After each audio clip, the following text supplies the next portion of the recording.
Jangan kada ingat, subscribe, like dan komen untuk info Banua, pengetahuan, budaya, seni dan sejarah Banua. Sejarah Kerajaan Nagara-Dipa, Kerajaan Hindu, Cikal Bakal Kesultanan Banjar. Kerajaan Nagara-Dipa adalah kerajaan yang berada di pedalaman Kalimantan Selatan. Pusat kerajaan Nagara-Dipa terletak dekat Amuntai sekitar Tabasan sekarang. Empu Jatmaka atau Empu Jatmika merupakan saudagar kaya asal Keling. Menurut Verbeek, Keling merupakan negara bawahan Majapahit di barat daya Kediri. Ia merupakan anak seorang saudagar bernama Mangkubumi atau disebut saudagar jantam. Berdasarkan saran ayahnya, Empu Jatmaka melakukan perjalanan untuk mencari negeri yang tanahnya suam dan berbau wangi. Disebutkan Keling berjarak 2 bulan perjalanan laut menuju Pulau Hujung Tanah atau Kalimantan. Beberapa sejarawan berpendapat Empu Jatmaka juga merupakan pengungsi dari Kediri akibat kondisi yang tidak mengenakan di Kediri pasca pertempuran Genter abad ke-13 1222 Masehi.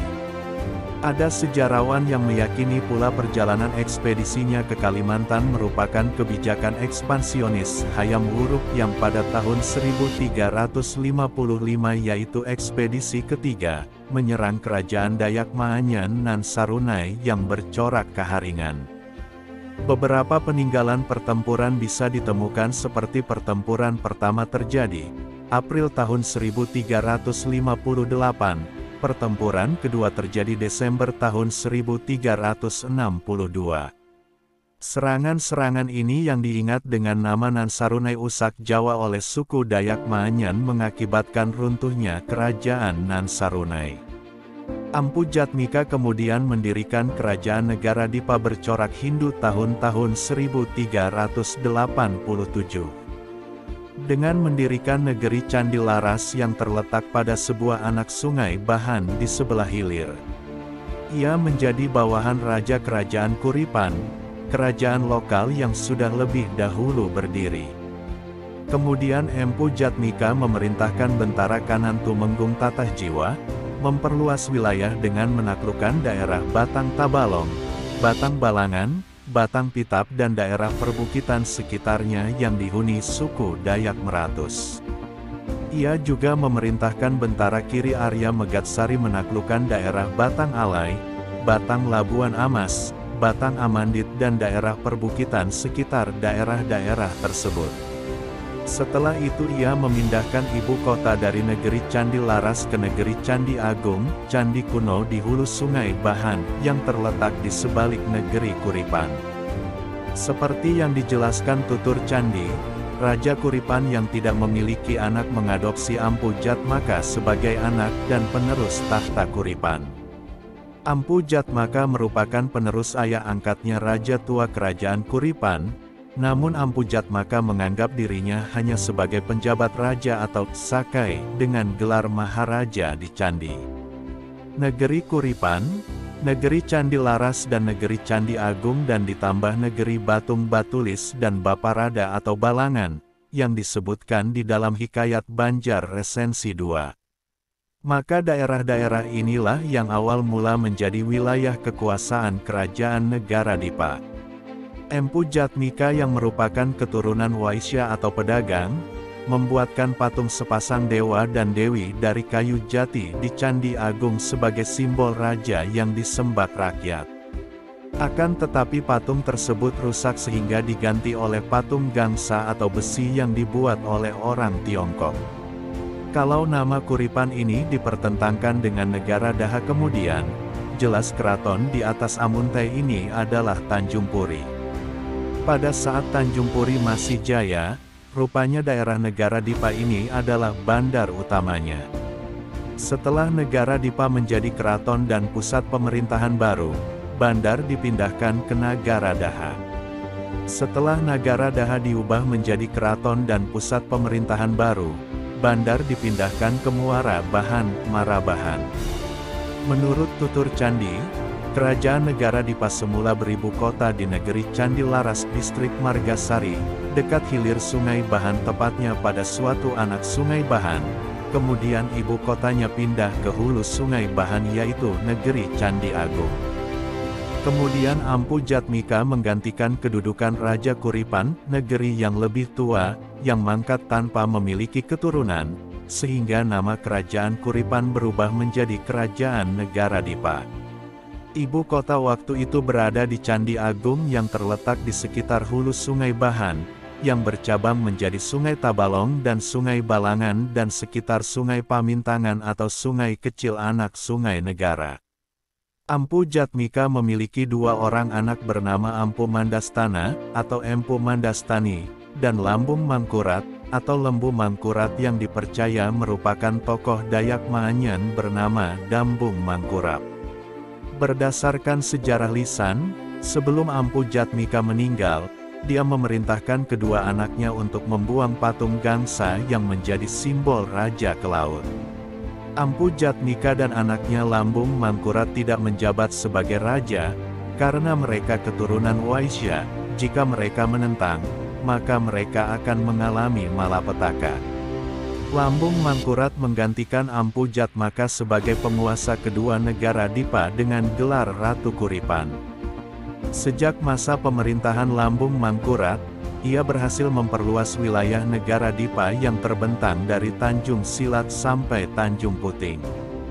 Kerajaan negara Dipa saat itu memiliki daerah-daerah bawahan yang disebut wilayah Sakai, yang masing-masing dipimpin oleh seorang mantri Sakai. Sebuah pemerintahan Sakai kira-kira sama dengan pemerintahan Lalawangan atau distrik pada masa Kesultanan Banjar. Keberadaan wilayah Sakai atau desa adat, yang sudah ditaklukkan oleh Lambung Mangkurat meliputi wilayah dari Tanjung Puting sampai Tanjung Silat, seperti diceritakan dalam Hikayat Banjar, sebagai berikut. Maka orang piadak 40 hari 40 malam, makan dan minum. Sagala Sakai sama datang, orang Batang Tabalong, orang Batang Barito, orang Batang Alai, orang Batang Hamandit, orang Batang Balangan dan Batang Pitap, orang Batang Biaju Kecil, orang Batang Biaju Besar dan orang Sabangau, orang Mandawai serta orang Katingan, orang Sampit serta orang takluknya, orang Pambuang serta orang takluknya, sekaliannya itu datang dengan parsambahannya. Sukaramailah piadak itu, ada Barwayang di dalam, di Pagongan orang Barwayang Wong, di Paseban orang Manopeng, di Sitilohor orang Marakit. Setelah perpindahan ibu kota kerajaan negara Dipa dari Candi Laras Margasari ke Candi Agung Amuntai, Lambung Mangkurat mengikuti saran dari ayahnya, yaitu bertapa atau balampah di sungai, di tempat bernama Luhak Bagaya. Dia berhasil memperoleh putri Junjung Buih yang muncul dari Buih. Berdasarkan penelitian Johannes Jakobus Ras, dia merupakan putri dari Ngabehi Hiler dan dipercayai memiliki keturunan Dayak. Dia kemudian dijadikan Raja Putri di negara Dipa. Raja Putri ini sengaja dipersiapkan sebagai jodoh bagi seorang pangeran keturunan kesatria, yang sengaja dijemput dari Majapahit, yaitu Raden Putra yang kelak bergelar Pangeran Suryanata. Putri Junjung Buih dipercaya sebagai manifestasi jata atau tambun penguasa alam bawah yang dideskripsikan sebagai naga maharaksasa penyangga bumi.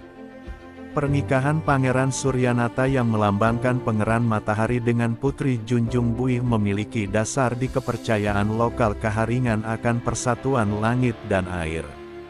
Mengikuti permintaan Ampu Jatmaka, pendiri negara Dipa putranya, Lambung Mangkurat, berhasil membawa keajaiban dengan membawa seorang putri atau ratu penguasa yang muncul dari Buih.